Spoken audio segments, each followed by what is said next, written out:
Of a better time in summer, late spring, summer, better than what we have right now with the SEC tournament going on? Because I quite honestly can't really name a lot more other times better than right now. A full week of SEC baseball,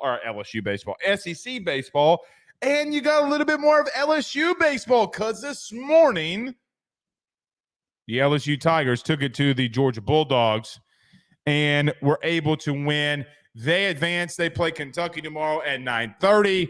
And I am really looking forward to that. I know that you are as well. Going to be a really, really fun week, regardless of what happens. I do think LSU has solidified themselves going to a regional. Don't let the Tigers get hot. You know, over the last 20 games, LSU is 15-5 in those last 20. I don't know how you keep LSU out. And even if they would have lost today, I don't know how you would have necessarily kept them out. But being 15-5, God forbid you win tomorrow. Oh, Lord heavens to Betsy, you definitely are in. The question becomes, not now, at least for me, if you're in a regional, my question now becomes, where do you go? I really don't want to go to Corvallis. And not necessarily because they're really good and want to get into a favorable situation, mainly due to the fact I'm really tired of them always being lazy and pairing us up in the Oregon State Regional or Oregon State coming to Baton Rouge like they did a year ago. Nevertheless, I do ask the simple question, where can this team go for here? Are they hot? Are the Tigers hot? We'll talk about that as well today. I will bring up the Billy Napier case. I think it's too big. I say Billy Napier case. I guess I should say Jaden Rashada. Just got done talking about it on the Ruffino and Joe show. You need to go over to YouTube and subscribe there as well. But the funny thing in all of this is Florida is down 6-1 in the top of the 8th right now. Is there going to be a chance that Florida does not make a regional? Is Florida going to be the team that doesn't get into the big postseason? I do feel that you're in. Gage Jump will break the game down. Had a fantastic performance. What you did at the plate was fantastic. Can you do that tomorrow against Kentucky? We'll break that down as well here too. And obviously we got a lot to talk about baseball-wise, and then we'll get into a recruiting update. So lots and lots to discuss, but the Billy Napier thing and Jaden Rashada, we got to discuss on that. Like, we really do. We won't spend on it long, clearly, but we do got to talk about it a little bit. And if we have time, we'll take questions, thoughts, questions, concerns, put it inside the Rudy Crew chat, and we'll get to as many of them as we can. We'll start off tonight's show. Jared Addison, thank you so much, good sir, with a $4.99 super sticker on YouTube. Thank you so much for sending that to us. I greatly appreciate it. Jared, you know, if you have a comment that you want to get in, you can send it to us. We greatly appreciate it when you do that as well. Linda says Wes Johnson's press conference after the game was an ass. I got what he was trying to say. See, Linda, I was not in the camp. Like, I think that what Wes was trying to say was, hey, sometimes you get beat and sometimes you beat yourself. He didn't say it like that, so it came off as, hey, we let LSU win. I don't think he was trying to really say that. I think he was saying that, hey, man, we gave up a lot of singles. We gave up one home run. We walked a lot of people. He's not necessarily wrong. I mean, they walked the bases loaded 3 times today, gave up a walk to get the bases loaded 3 times today. I got what he was trying to say. I don't think he was trying to be malicious. Now, I will remind everybody that Jay and Wes are very close. I don't think that he was saying that. I think he said that we beat. What he was trying to say is not how it came out. I think what he was trying to say was, hey, we just beat ourselves. Do I agree with him? No. Do I think that Gage Jump pitched phenomenally and they just got it shoved down their throat? Yes, I do. So I don't, to that point, I agree with you. I don't think that he's accurate at all in reference to, oh, well, we just didn't play our best game. No, Gage Jump shoved it right down your throat, and there was not shit you could do about it. So, just being honest. Rick says, don't let the Tigers get hot. Oops, too late. Yes, they are kind of hot, man. I mean, look, you're winning 15 out of the last 5 games. I don't think that there's any team look, I just don't want to go to Corvallis. Like, I legitimately don't. And by the way, guys, those games are going to be starting at 9 o'clock Central Standard Time. I hate when we go out west. Send us to Indiana State, for crying out loud, if they host a regional. Send us somewhere else. Don't send us out there. I'm tired of going out to Corvallis. Stephen Young says, hashtag Ask Blake, if LSU wins the SEC tourney, is there a chance at all that they could host? Yeah, I know, I'm dreaming. I don't know about that, man. Like, I don't know. I think that, look, for me at least, I don't know about that. Maybe I'm wrong. I don't know if they would. I think that would be like if you're Mississippi State, like as an example, like let's just say Mississippi State lost tonight to Ole Miss, and you take a host site from a Mississippi State. I don't think that that's fair for Mississippi State. I don't see an avenue where that can happen. Now, what I do think is true is that if you do win the SEC tourney, that you do get into a very, very more favorable regional, and I do think you'd win it. But look, man, you got to win tomorrow. I think that we just need to worry about winning tomorrow. I don't even think we need to be worried about winning the tournament. Now, the question becomes, and we'll talk about this later, does Luke Holman go tomorrow? I don't know if he does. I would probably say that he doesn't, because you get into a place where, like, hey, man, look, tomorrow's Wednesday. Maybe Holman can go on a Thursday because it's double elimination, and you have Holman in an elimination game. That's what I would think. But maybe Jay wants to be in the winner's bracket.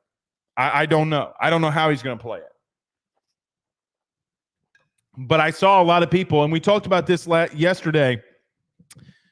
Told you it was coming.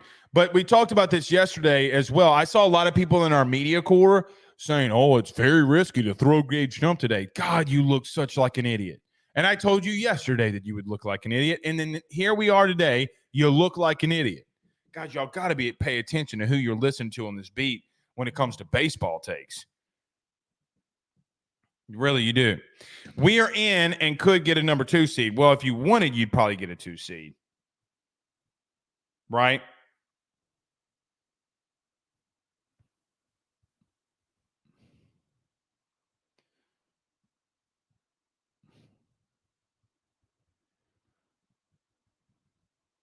Hold on one second.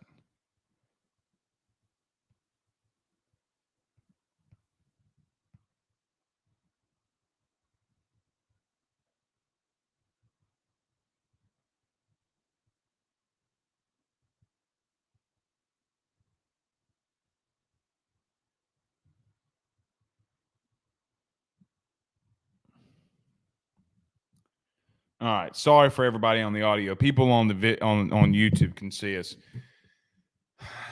Being shit never stops.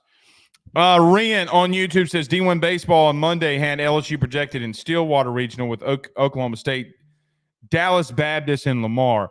Lamar's not a bad program, man. They're not a bad program at all. God dog it. What's his name?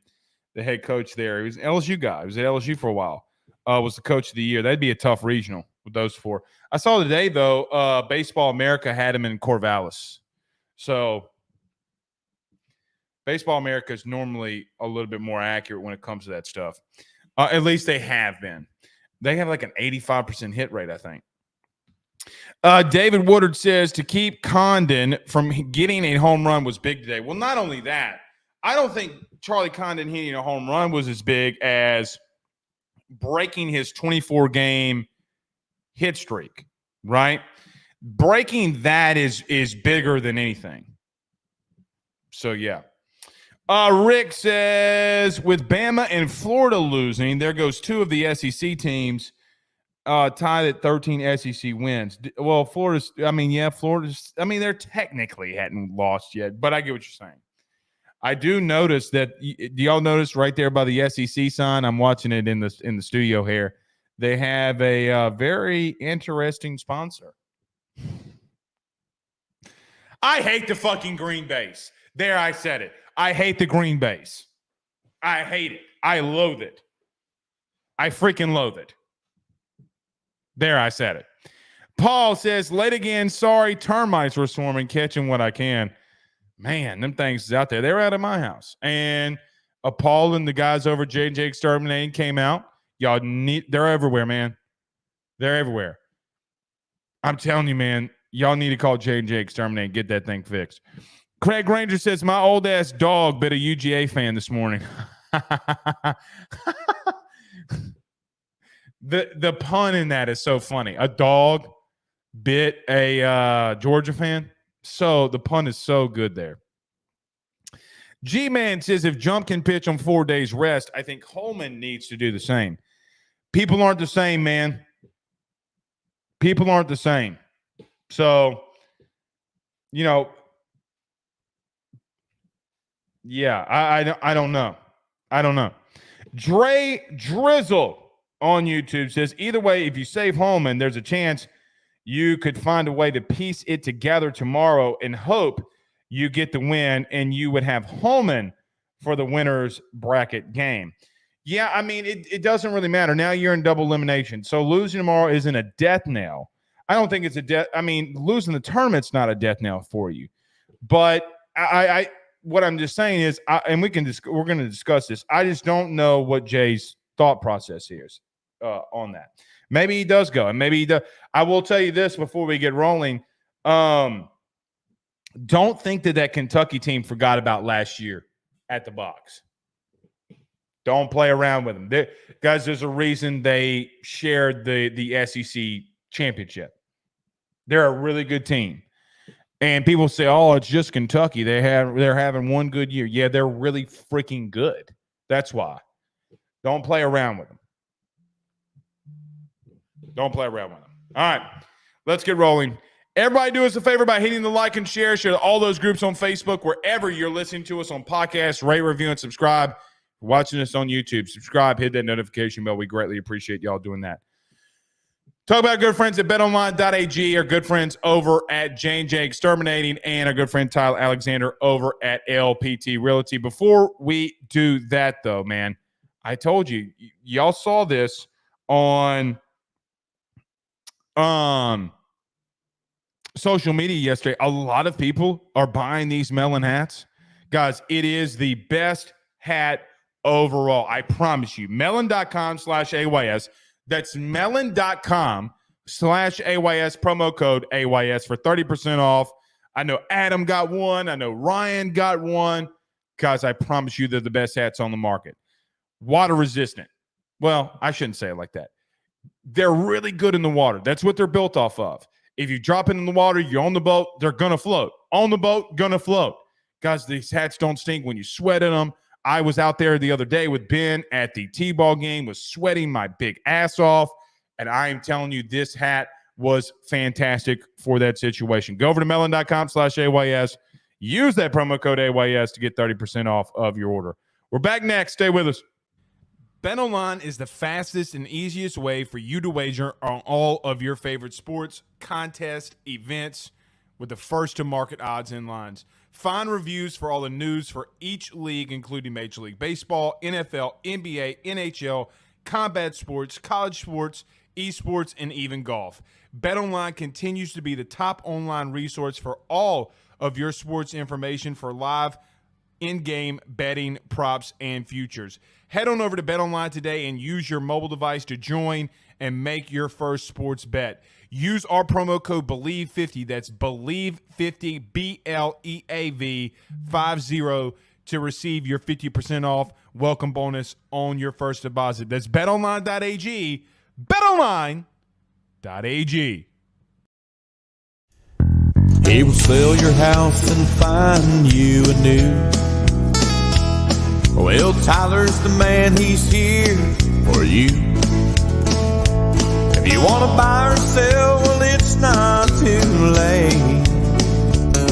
Dial 955-0008. Just call 955-0008. Y'all call Tyler, he'll shoot you straight. Louisiana is unique. The food, the festivals, even the bugs. No, not mud bugs. Unwanted bugs like these. The ones you don't want crawling in your home or business. Trust the Shield from J&J Exterminating. We've been protecting Louisiana homes for over 50 years, earning the trust of our clients because we deliver what we promise. Protect your home from pests. Get the Shield from J&J Exterminating. J&J Exterminating. Yeah. We're back.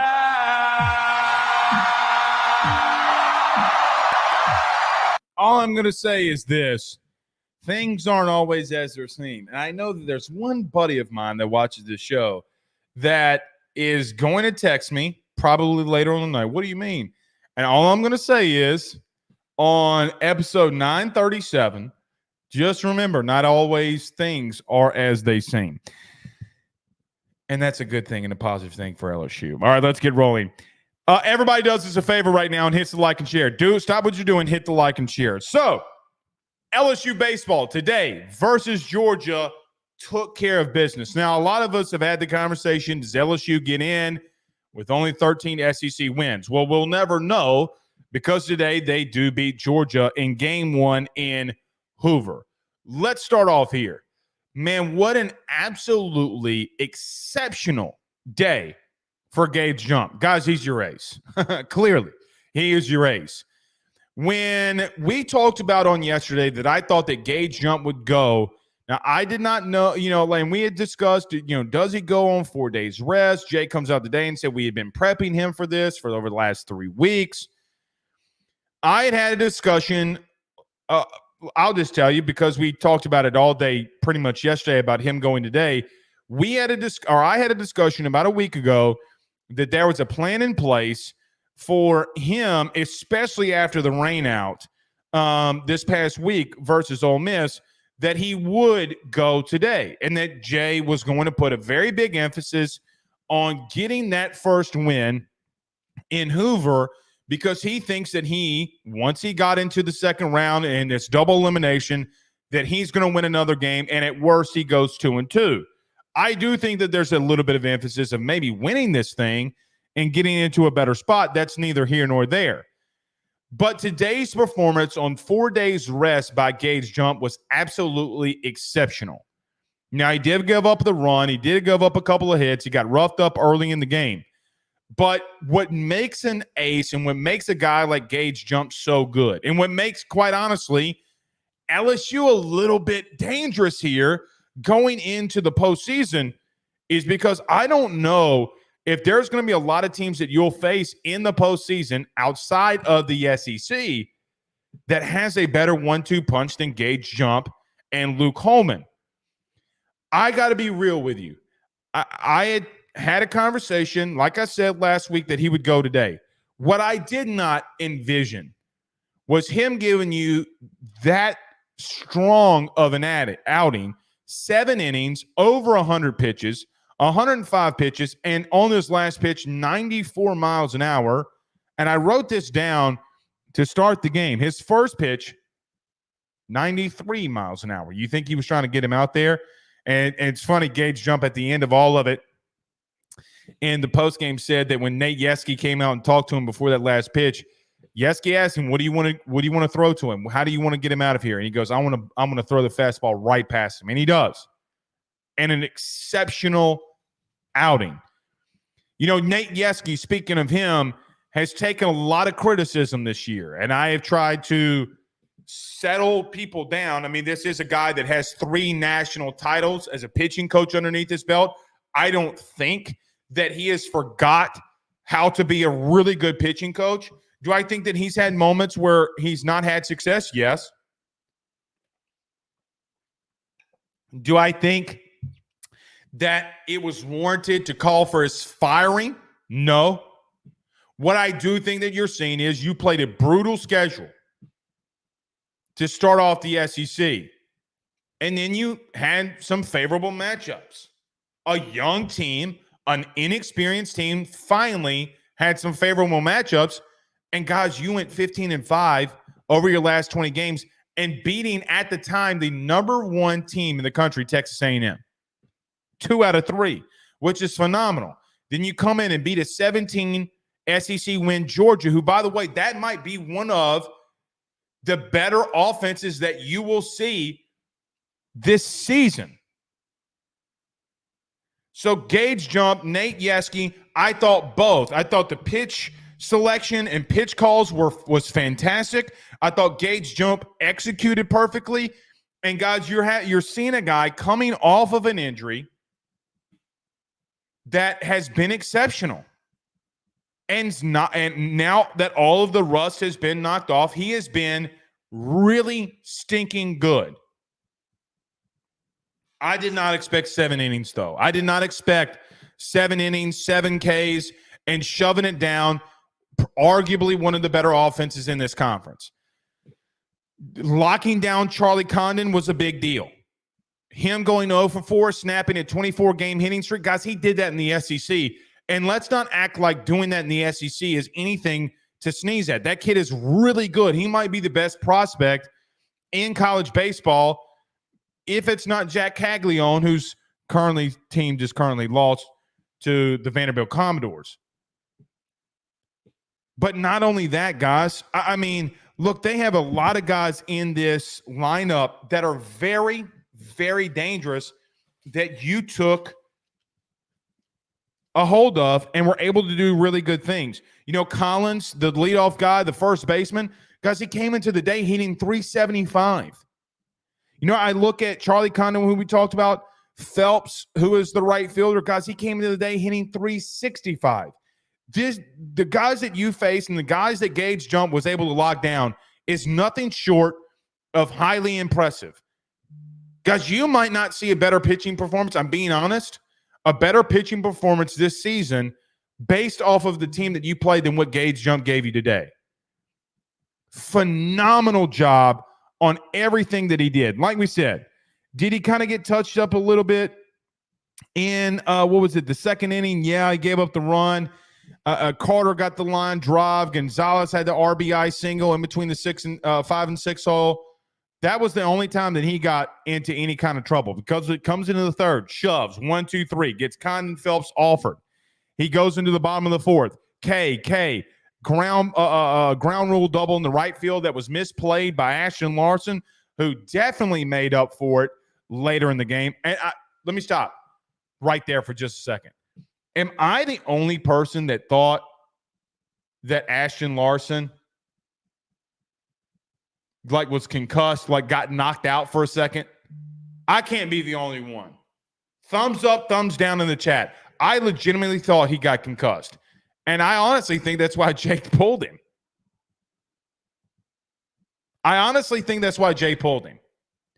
So he did make up for it. Good on Ashton Larson. But then Gonzalez lined out to Stephen Milam, who was in the perfect place. Shout out to Wanaka for getting the defense in the right place and getting you out of that inning. Then I look at Gage Jump in the 5th. 1, 2, 3. Fly out, line out. Comes into the 6th. Fly out. And the big play by Ashton Larson in the bottom of the 6th. And in the 7th, he gets a ground ball, a fly out, and he caves out Gonzalez to end it. Phenomenal. Guys, from the second inning on, Gage Jump was exceptional. More than exceptional. Guys, I'm going to be honest with you. I thought he had an elite performance today. And if you've watched this show, or at least 936 episodes of AYS, you will know I don't like using that word ever. I thought it was an elite performance. I really did. To add on to that, that wasn't the only thing that I thought that was pretty elite today. Guys, defensively, I thought you were exceptional. Tommy Tanks has made himself so much money based, some of the plays that Tommy Tanks made today, like the little dribbler to him, he barehands it, he throws it to first. Guys, that Tommy Tanks last year, you're not only worried that he can't make that play, you know that he can't make that play. He has been arguably one of the best defenders on your team. And I can't, if you would have told me in January that in May that Tommy Tanks would be your best defender, you know what I would have said? then we're in big trouble. Then we're in very, very big trouble. Well, boy, were we wrong. Or boy, would I have been wrong, I should say.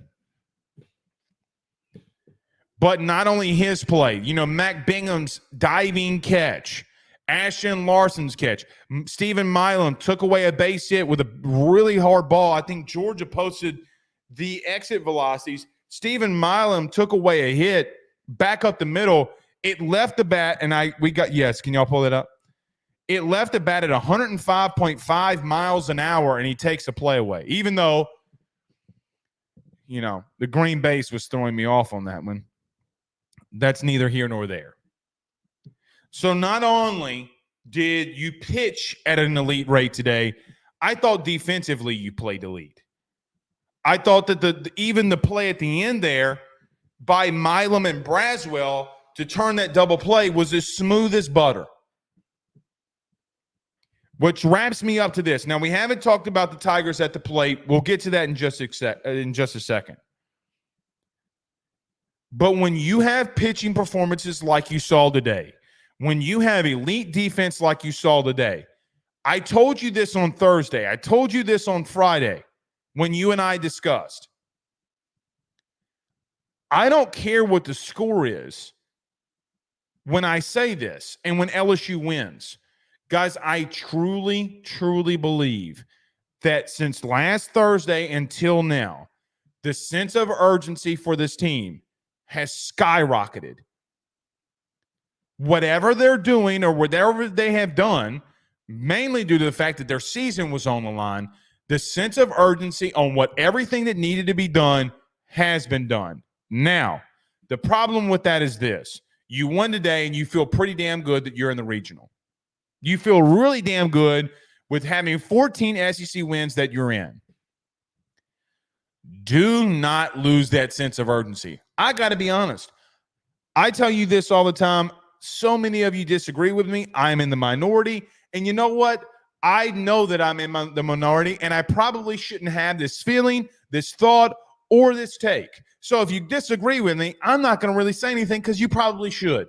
I want to win this thing. I want to win this thing. Now, does it help you going into a regional? Probably not. I mean, ask Vandy. They won it last year and got bounced in a regional by Xavier. Justin Lohr was on the team. He could tell you if you don't remember. The bottom line for me comes to this. Don't lose that sense of urgency, because not only did it happen on the mound and defensively, and happen in the play at the plate as well. You know what is also interesting? Boy, the talk on Michael Braswell is going down, hasn't it? Now, I know a lot of the chatter about him was things that he was doing defensively, bench him, all this kind of stuff. Guys, he is really good at that leadoff spot, and I love it there for him. So starting off with what the Tigers did at the plate today, I mean, he let it off. And the top of the first, he has a line drive single, and then you get the single up the middle from White. Jones walks, and then Pearson gets a 2 RBI single. Hitting is contagious. Braswell sees a lot of pitches.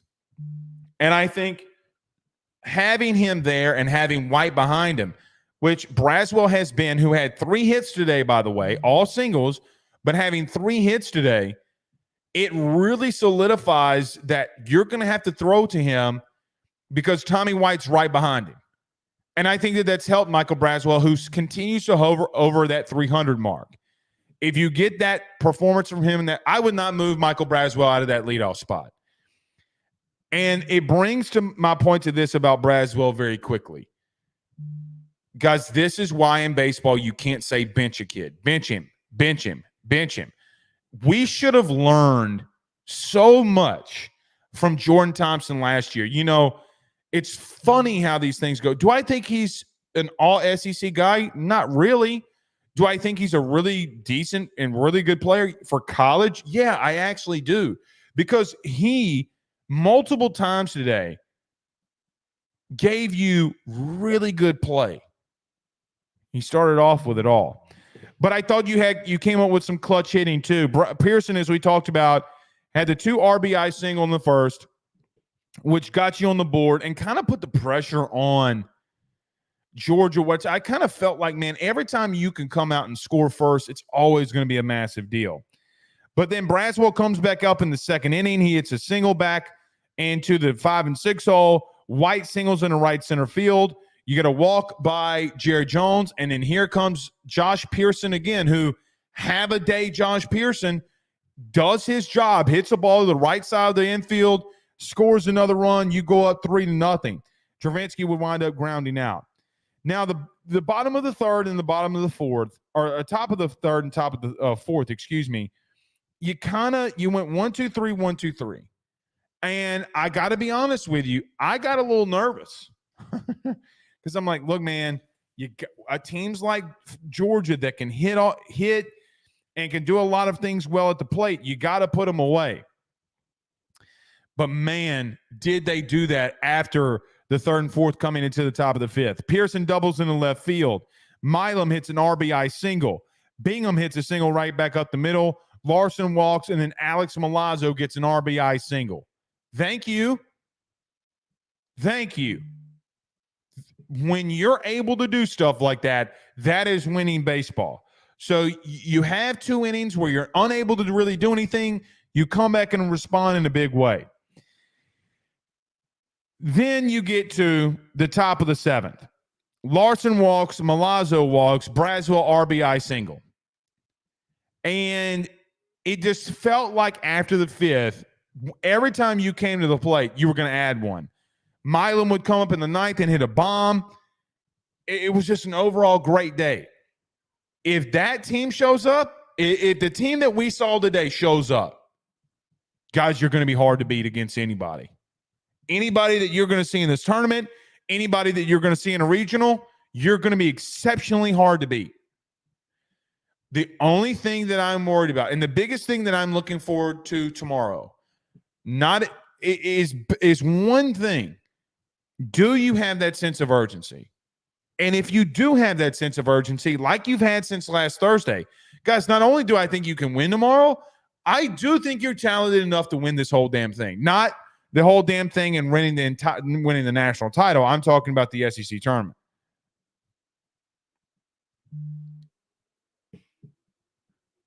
But there's something to be said. This is what the truth is. This time a week ago, LSU's back was completely up against the wall. You had just lost 2 or 3 to Alabama, and you had to go into a weekend where you sweep Ole Miss to have a fighting chance to get into the postseason. You know, as the old saying goes, LSU was the pit bull that was put back into the corner. What are you going to do? And you know what? They responded. This team that does have veterans on it, that's scattered along with a lot of really young players, when they were backed into the corner and they needed to sweep, when they needed to win today, they came up in the biggest moments when they needed to. Do you continue to give me that sense of urgency? Again, we talked about it on Thursday. We talked about it on Friday, and they did it on Saturday as well. If you give me what you have given me, or if you give this program what you have given this program the last 4 days, God dog, you're a dangerous team. And that's baseball. That is baseball, man. Good on them. You know what's interesting, man? It's always fun. It's always very fun to see a team that, when the season has not been the best, and there's been a lot of question marks, that not only are you going to get in the postseason, are you going to be like Ole Miss? Are you going to be like Mississippi State? That you're not. Because you're going to get into a regional. Which reminds me, don't think that I have forgotten about some of you actually that came into this show and posted this on Twitter and tagged us in it. If I ever, and I mean ever, hear you say again that Jay Johnson is just like Ed Orgeron, I'm blocking you. I'm blocking you. Might be the only thing that I've blocked in my life. Wasn't that great as an offensive lineman, but I'm blocking you.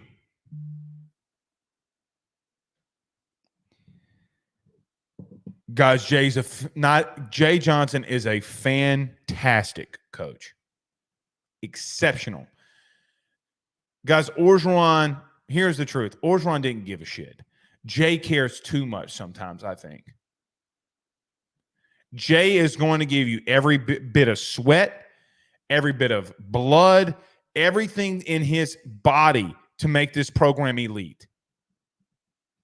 By the way, LSU just broke a curse that a team that wins a national title doesn't make the postseason the next year. Well, newsflash, you're going to. You're going to.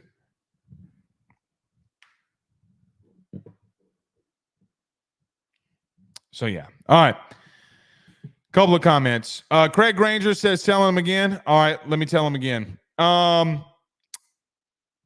If y'all say that about Jay Johnson again, I'm gonna seriously lose my fucking mind. A couple of super chats in here. Trey says a $4.99 super chat. Thank you so much, good sir. He says, Blake, who will step up out of the pen when it counts the most in the postseason? The boys are peaking at the right time. Go Tigers. I think Trey brings up a very interesting point, and thank you so much, good sir, for sending us that super chat. Look, you threw Griffin Herring today. Do I think he could go tomorrow? Probably not. Could he go Thursday? Probably. Look, you got Christian Little tomorrow, but you're going to need more than that. I don't know. And really and truthfully, this is when you find out. Can an Aiden Moffitt be a guy? What can Justin Lord do? Guys, you're going to have to lean on guys like Gavin Guidry. Here's something that you're not going to want to hear. You're going to have to lean on Thatcher Hurd. If you want to do what you want to do, and what's so funny, Jay said this. I don't know who asked him the question. I think it was somebody that was very intelligent. Jay said a comment in the beginning of the season. We posted it on all of our social medias. And Jay was asked, what is going to lead you to the success of you getting back to where you want to go? You know what Jay said to Trey Patan's point here? How good is our bullpen going to perform? Our bullpen is going to lead us to a national, or Omaha is what he said, not a national championship. He said our bullpen is going to lead us to Omaha again. That is true. Guys, you're about to see what your team's truly made of here. And I got to be real with you. You know what's interesting? I don't know who you're who do you start tomorrow? You start Ackenhausen? Do you start Dutton for an inning? I don't know. Those guys threw on Saturday. They'd be coming off of 4 days rest. Now Dutton would be fine. I don't know about Ackenhausen. I don't know. Do you throw a Thatcher Hurd out there at some point tomorrow and see what happens? I don't think that you should. I think anytime the kid's going out there, you're conceding a loss. And that's unfortunate. But the truth is you're going to have to lean in on him. You need Justin Lord to step up. You need everybody to step up. Last year, guys, the dude was Riley Cooper. Big Riley. Riley Cooper. It's so funny. We talked to Jay. Yeah, it was right after the national championship. And Jay said that, if Ty Floyd's performance overshadowed in the World Series, overshadowed Riley Cooper. Riley Cooper could have easily been your MVP. Who's your Riley Cooper? You know what's so funny? Riley Cooper used to get smashed in the regular season. Absolutely smashed. My man would be on a 2-day bender and come in and get smashed on a Sunday in the golds, and it wouldn't matter because postseason came around. My man would just go crazy. Remember last year in the postseason, he had he had the flu. Remember? Yes, indeed. All right. Todd Davis with a $5 super chat says LSU is ranked 25th in the RPI according to the Warren Nolan site. We can move even higher. Also, the KPI has us under 20. Yeah, man. I mean, I don't know how much they use the KPI since it's year one of that. But what I would say is, guys, you know what? Here's something that's funny. You know what? I actually might call this guy out on Twitter. I don't know yet. How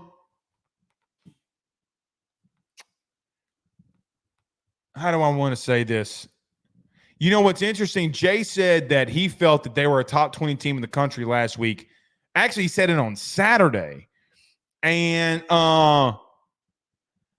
there were certain fans that quoted him and said, there's no way you believe this stupid shit. Gus, I got some bad reality for you. Okay? Playing in this conference is not like playing anywhere else. You're about to learn it in football. Some of you are mediocre baseball fans. You're like when Utah wins the Big 12 this year and has a first round bye, a lot of you are going to be freaking pissed. You're going to be pissed off. With that being said, that still doesn't make you not a top 20 team. Are you, let me ask y'all this question. What would Indiana State do against LSU's schedule? Because they might be a top 16 seed. Indiana State would get them cheeks clapped.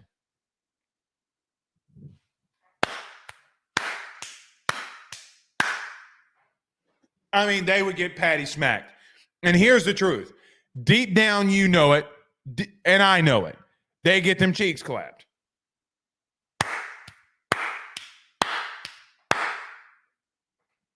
Sorry for clapping in your ear. But it's true. And it might need to wake you up. Some of you might be drinking. LSU won today.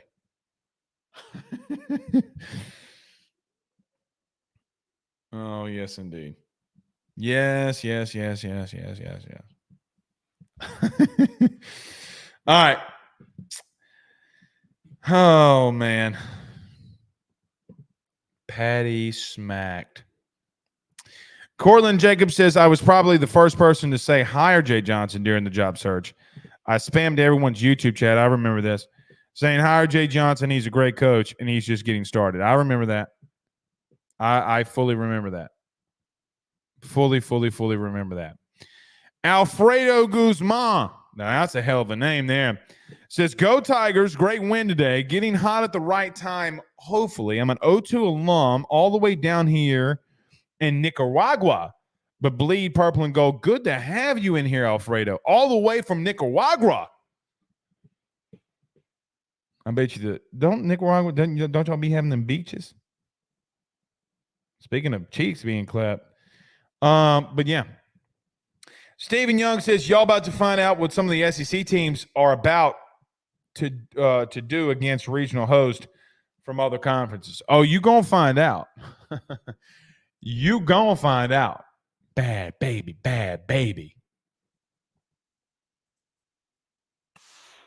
Patty smacked. All right. I do need to talk about I need to get to a recruiting update, and I need to get to this Jaden Rashada thing. So this is what we're going to do. We're going to get to a quick break. Let's get to some recruiting stuff. Let's get to this Jaden Rashada thing. We do that thing next. Let's reset. Let me take a quick break. We'll be back next. Stay with us. Guys, you might know my good friend Carol Falls and all the great service that he provides over at State Farm. He is your good neighbor after all. But did you know State Farm has surprisingly great rates as well? Along with a great neighbor service, State Farm agent Carol Falls has surprisingly great rates for everyone inside the state of Louisiana. So call him today at 985-395-4300, 395-4300 for all of those surprisingly great rates on auto, home, and life insurance needs. Like a good neighbor, State Farm is there, and individual premiums will vary by customer. All applicants subject to the State Farm underwriting requirements.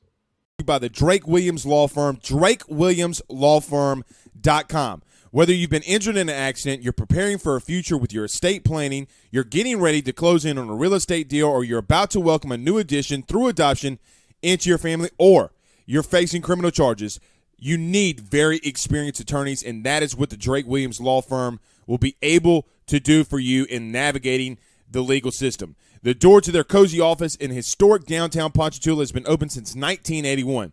They have helped thousands and thousands of Louisiana families and individuals win cases, close on real estate deals, and regain that peace of mind. Their lawyers over at the Drake Williams Law Firm, Ernie Drake III, Ryan J. Williams, and Summer Vignair, are very determined, compassionate, and dedicated to their craft. It's the Drake Williams Law Firm, drakewilliamslawfirm.com. Give them a call today at 985-386-7600. Tell them your good friend Blake Ruffino at AYS sent you on by. J&J has protected Louisiana homes and businesses for over 60 years. Call him today, make the pests go away. J&J Exterminating. Yeah.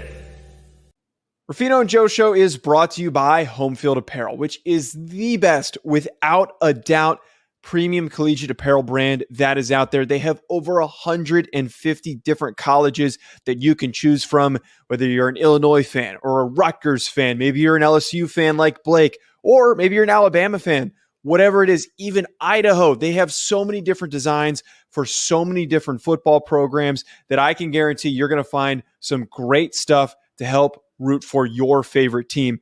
I've already gotten my Notre Dame stuff. Blake has his LSU stuff.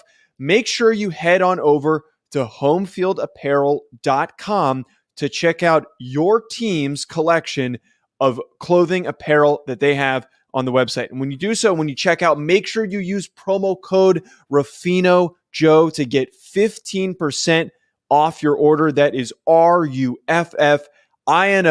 Ruffino Joe. Head on over to homefieldapparel.com and get your college gear today.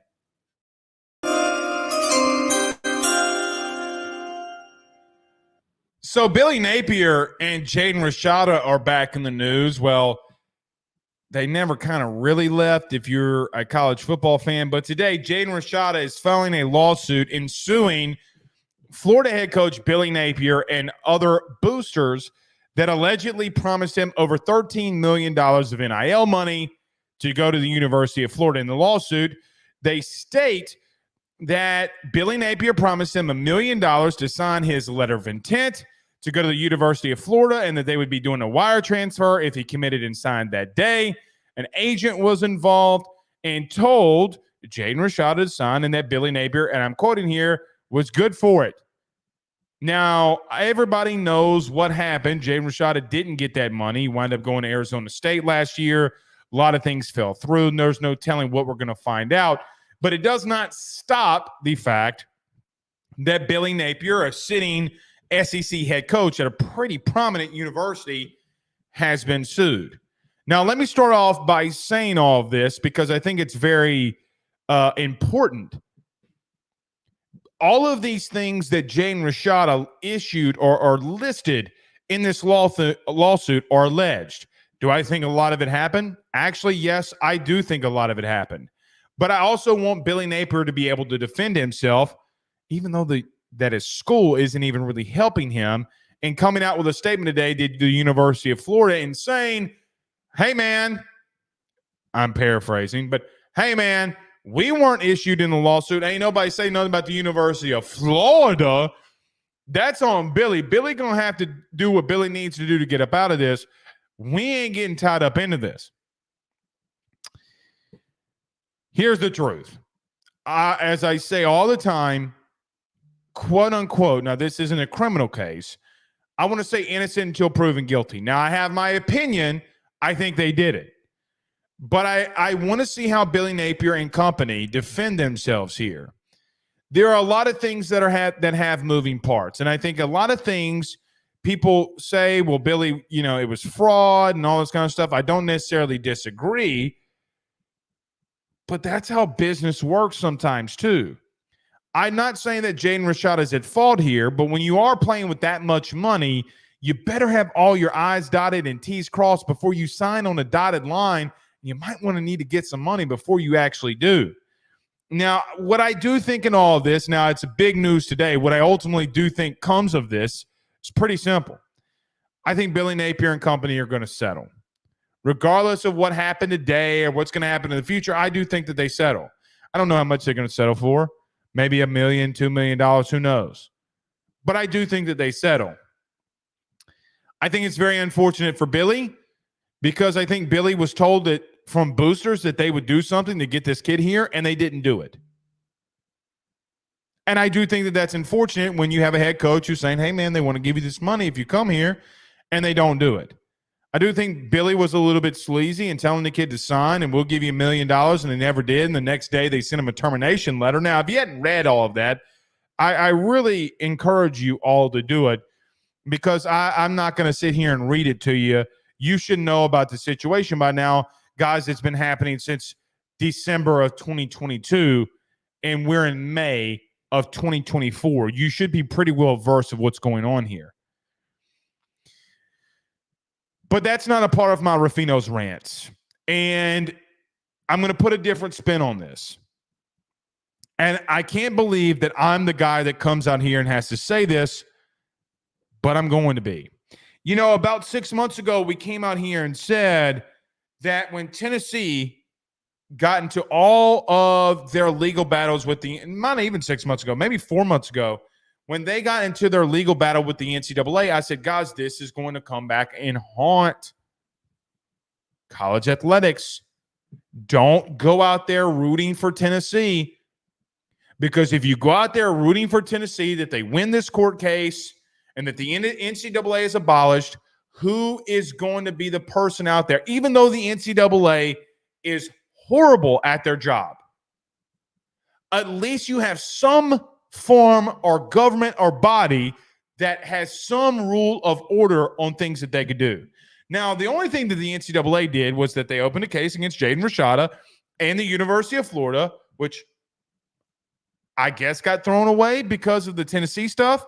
And they did the same exact thing to Tennessee. And Tennessee said, hey, you're just picking on us. No, they weren't. They were making sure that you didn't do things illegally, which technically you did. Boosters can't be on planes with recruits. That's not part of NIL. Now, should players be able to talk and go through their NIL compensation before they sign somewhere? Sure. But picking up a kid on a private plane and flying him halfway across, well, technically all the way across the United States doesn't necessarily sit right with me. Here is my biggest complaint. I think we let the lynch mob and the mob in general of the national media, fans in general, take us away from what the big picture is. You know what the big picture is? The NCAA should have probably been able to give and get an investigation underway from the University of Tennessee and the University of Florida about their handlings of NIL of two quarterbacks. They should. They should be able to investigate it, because here's the truth that nobody wants to tell you. In every civilized civilization on the planet Earth, they succeed when law and order is there. I am not saying that we are right as a country. I'm not even talking about the police, but you have to have law and order. You have to have right and wrong. People can't go out there and cheat because these things start to happen. In reference to the case, I think it's going to get settled. And I think it's the death knell for Billy Napier. Not only do I think it's the death knell for Billy Napier, I see a lot of people saying that they could fire him for cause. Well, technically, I don't know about all of that, because there's another court case that says out that you might not be able to do that. Now, can they catch him in a fraud case? Maybe. If a school really wants to fire a guy with cause, I'm sure they can really find reason. It's not going to stop him from ultimately having to pay. Bottom line is this. I think it's unfortunate. It's not how every school deals in NIL. It's not how everything is intended or done in NIL. I think people have really good intentions, and sometimes those intentions don't come to pass.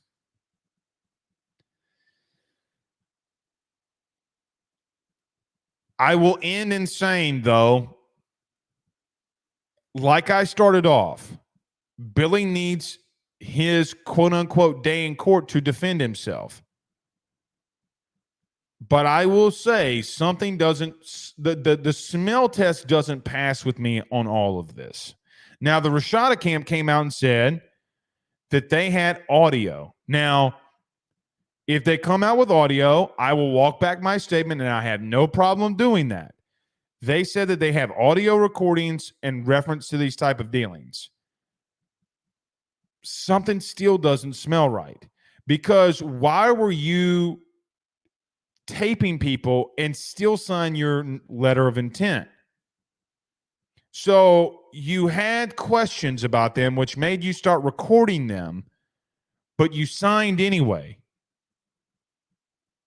It doesn't necessarily make sense. So you signed on the dotted line to go to school there, which probably should have been what you were ultimately doing anyway, making sure that you were going to a school that could develop you and get you to the next level. But there are some things that are behind the scenes that I know about Jaden Rashada, where he was going and hopping from school to school saying, hey, man, how much money are you going to give me? And when teams would say, hey, man, well, this is what we could do, but we're here to develop you, that the kid would walk out. Like on a visit, the kid would walk out and say, well, this school's offering me more. See you later. In knowing that, something just doesn't smell right to me. And when that much money is involved, maybe you should have had all your I's dotted and T's crossed. What am I leading to?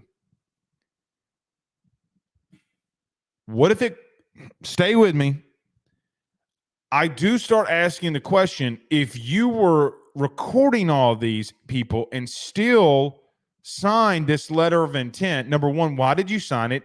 Now, their defense is that Billy Napier was putting, or the agent that he has was putting pressure on him that if he didn't sign it, that they were going to walk away. Okay. Well, let him walk then. You're a good enough quarterback that you could have just waited. You could have waited until February to sign. I guarantee you there would have been somebody out there that would have signed you from a prestigious school. You know, it's interesting because we literally saw that happen just this past December when Julian Sain went to the transfer portal and went to Ohio State after Nick Saban retired. You know, this, I'm not saying this is what I am saying, but an old school attorney would tell you this smells like an old-fashioned shakedown. And I think something went happen behind the scenes where Florida didn't pay the kid because they found something out. Maybe I'm wrong. Maybe I'm being a conspiracy theorist. But I will tell you, if you don't trust people enough and you don't trust people to where you're starting to record them, why sign on that dotted line? Because you went to other schools and said, oh, you ain't offering me shit? Peace. I'm out. This school sucks anyway. Now, we know that that was happening. Very interesting. It's going to be interesting to see what happens with Jaden Rashada. Doug says he sounds like a diva. I am not saying that he is a diva, but there are a lot of things that are out there on the kid. Cortland said violating his right to a speedy trial. What do you mean? The message is that Florida lie about money to trick the kid to sign. Maybe it's true. Maybe they did. Maybe they did. That's very true and could have happened. Very, very true and could have happened. It also, but here's my thing. The kid has parents. The kid has an agent. Let's go here. Jaden Rashada, you mean to tell me that Jaden Rashada has an agent and has parents that were involved in this process, why wouldn't you wait to sign until you got wired the money any damn way? If that's their promise. Oh, well, they're going to move on from me. Let them move on. That part right there to me doesn't pass the smell test. In the lawsuit, Cortland, to your point, in the lawsuit, Jaden Rashada does not say that Billy Napier tells him that. He says that the agent tells him, hey, man, if you don't sign with Florida, they're going to move on from you. Now, if that's the case, where does that $1 million come into play? Because what it sounds like is the kid might have been told by his agent that Florida offered him $1 million to sign today, and then all of a sudden Florida says, hey, man, listen, if you ain't going to sign, you ain't going to sign. It sounds like a whole bunch of mess. What it sounds like to me is the agent was trying to make some quick cash, and he was having conversations with Billy Napier, and maybe the agent was the one that recorded him. I don't know. But agents are sleazy as shit. Trust me. Dude, since I've been doing this since 2017, I've had like 12 agents reach out to me. All them son bitches is sleazy.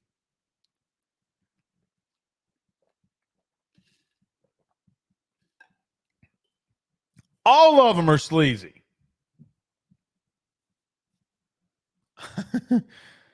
All them son bitches is sleazy. All right. Anthony says, ask Blake, how many more games do you think LSU needs to win to make a regional? 0. I don't think they need to win another game. Cortland is talking about Trey Holly case getting pushed. Oh, my bad. No, that's not right. We brought this up, Cole. He said the message is that Florida tricked the kid to try to sign. And then he says this. It was very public at the time after he signed the letter of intent. Florida reneged on their money offer that seems indisputable. I don't care how the lawsuit ends up. I don't know, man. I don't know. I don't know. Billy's got to have his day in court, man. Billy's got to be able to defend himself. And maybe that did happen. It just, they sent him a termination agreement. And the only reason that you send him a termination, and look, if I offer you a position and I offer you money and then I want to get out of it, it's really sleazy. It is really sleazy. Here's the truth about Florida. Any way you slice it, it was sleazy. But did they break rules? I don't know. All right. I just don't know if they broke the rules. That's what I'm trying to say here. Okay. Quick recruiting update before we get out of here. I would expect over the next couple months, because July is a dead period. How do I want to say this? I expect over the next 3 months for things to start to pop. No, I'm not giving you names. Maybe you should go over the forum. But what I will tell you, I do think things are about to start picking up. And things aren't always as they seem. And I mean that in a positive light. So I would prepare yourselves for some things to start heating up as well. All right. We'll see y'all tomorrow. Y'all have a good one, man. I hope we beat the shit out of Kentucky tomorrow. I really do. I really, really, really do. See y'all tomorrow. Peace.